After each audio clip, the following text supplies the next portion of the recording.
Dewan Guru Besar Universitas Indonesia agar segera menggelar sidang etik untuk mengadili 16 pelaku kekerasan seksual secara transparan dan akuntabel. 16 mahasiswa Fakultas Hukum Universitas Indonesia terduga pelaku pelecehan seksual di grup chat terancam sanksi akademis dan pidana. Kasus ini terungkap usai tangkapan layar percakapan grup mereka viral di media sosial.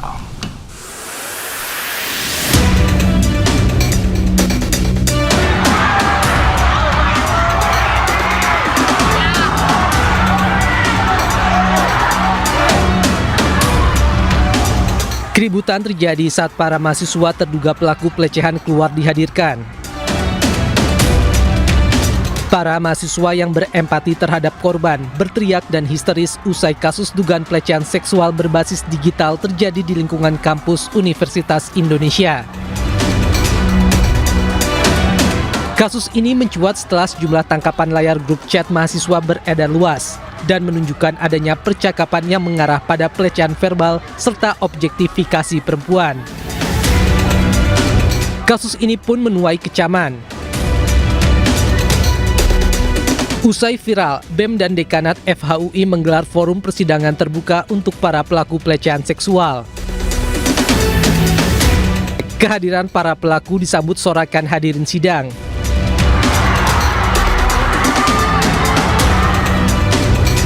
Mereka menuntut ke-16 pelaku pelecehan dikeluarkan dari kampus. Sementara itu, pihak kampus hingga kini masih melakukan penyelidikan.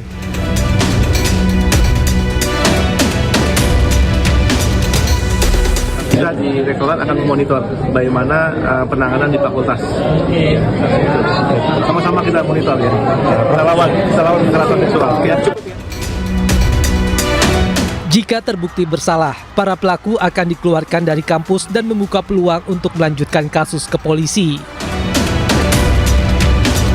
Dari Depok, Jawa Barat, Iyung Rizky, iNews melaporkan.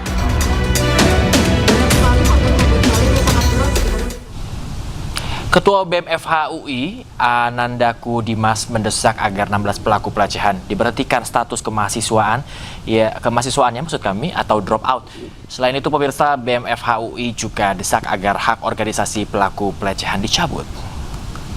Mendesak Dewan Guru Besar Universitas Indonesia agar segera menggelar sidang etik untuk mengadili 16 pelaku kekerasan seksual secara transparan dan akuntabel.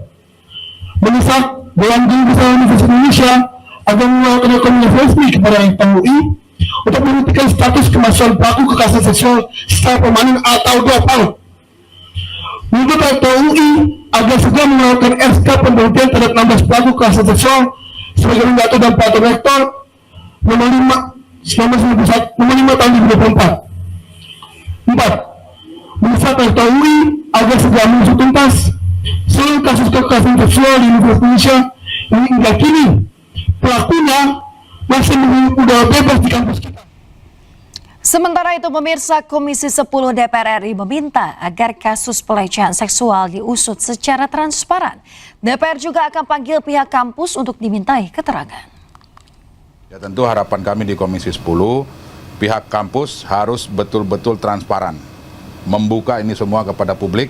Agar apa? Agar tercipta keamanan, kondusivitas yang ada di kampus. Ini sekarang sudah tidak ada lagi rasa nyaman yang ada di kampus, sudah tidak ada lagi rasa aman yang ada di kampus, yang seharusnya kampus menjamin itu. Kampus merupakan tempat untuk mendidik, mempersiapkan generasi penerus bangsa ini. Maka karena itu menjadi wadah untuk mendidik, mempersiapkan generasi penerus bangsa.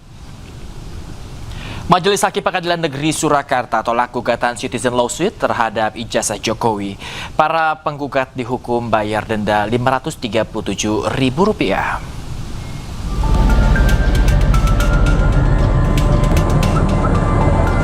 Pengadilan Negeri Surakarta menolak gugatan Citizen Lawsuit ijazah Presiden ke-7 Joko Widodo.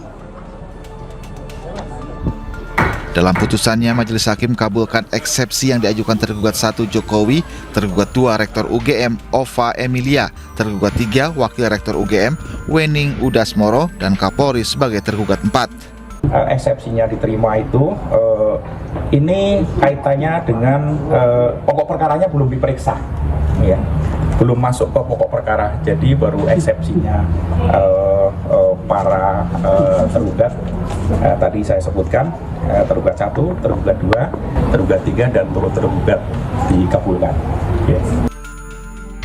Gugatan Citizen Lawsuit dilayangkan oleh 2 alumni UGM yakni Top Taufan Hakim dan Bangun Sutoto. Para penggugat meragukan keaslian ijazah Jokowi. Dalam sidang yang digelar sejak akhir tahun 2025 ini, para penggugat telah membawa saksi ahli dan pembanding ijazah. Namun, Majelis Hakim menolak gugatan alumni UGM tersebut. Majelis Hakim menghukum para penggugat untuk membayar biaya perkara sebesar Rp537.000. Dari Solo, Jawa Tengah, Septiantoro, iNews melaporkan. Ya pemirsa, ulang tahun ke-67 Titi Soeharto mendapatkan kejutan dari putranya Didit Soeharto. Sementara itu Presiden Prabowo Subianto juga memberikan ucapannya melalui media sosial.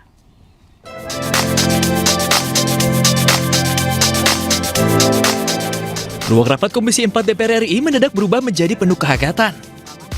Di balik riuh agenda kerja bersama Menteri Kehutanan, terselip sebuah momen yang menyentuh hati antara Ketua Komisi Titi Soeharto dan anak sematawayangnya Didit Prabowo. Ketika Titi selesai memimpin sidang, suasana formal berubah menjadi mencair ketika Didit muncul membawa kejutan manis berupa kue ulang tahun dan nasi tumpeng. Titi Soeharto tak mampu menyembunyikan rasa bahagia saat mendapat kejutan dari sang putra tepat di hari ulang tahunnya yang ke-67. Terima kasih kepada Yang Maha Kuasa, saya kasih umur panjang. Saya sekarang 67 tahun, mudah-mudahan saya senantiasa diparingi sehat. Selain kejutan manis, Titi juga mendapatkan ucapan selamat ulang tahun dari Prabowo Subianto. Orang nomor 1 di Indonesia ini mengucapkan melalui media sosialnya dan mendoakan kebaikan dalam kehidupan Titi Soeharto. Kepada Mbak Titi, saya ucapkan selamat hari ulang tahun tanggal 14 April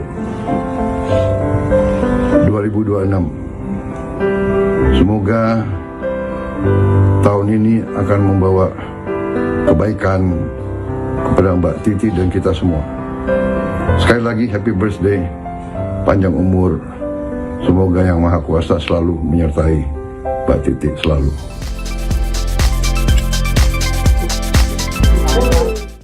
Sebuah mobil terbakar usai menjadi target serangan udara Zionis Israel. Terlihat sebuah mobil milik polisi Gaza terbakar usai mendapat serangan udara Zionis Israel. Kendaraan tersebut terbakar hebat dan 4 petugas kepolisian Gaza tewas. Pada serangan udara ini sejumlah warga panik.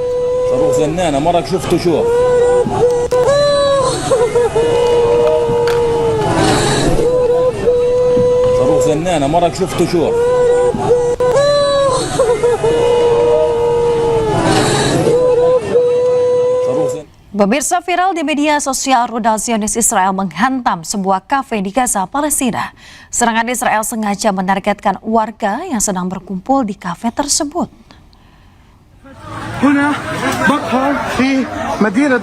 Pemirsa, seorang warga Gaza merekam detik-detik pasca serangan rudal di sebuah kafe di Gaza, Palestina. Dalam video tersebut terlihat kerusakan parah terhadap bangunan kafe. Puing-puing berserakan serta korban berjatuhan. Warga membantu mengevakuasi korban yang kesakitan karena serpihan udara. Serangan itu terjadi saat warga sedang berkumpul di kafe tersebut.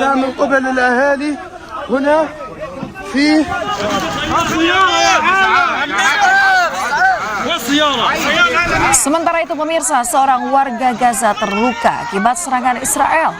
Korban yang terluka akibat serangan bom Israel dievakuasi oleh warga. Korban dievakuasi dengan keadaan berlumuran darah.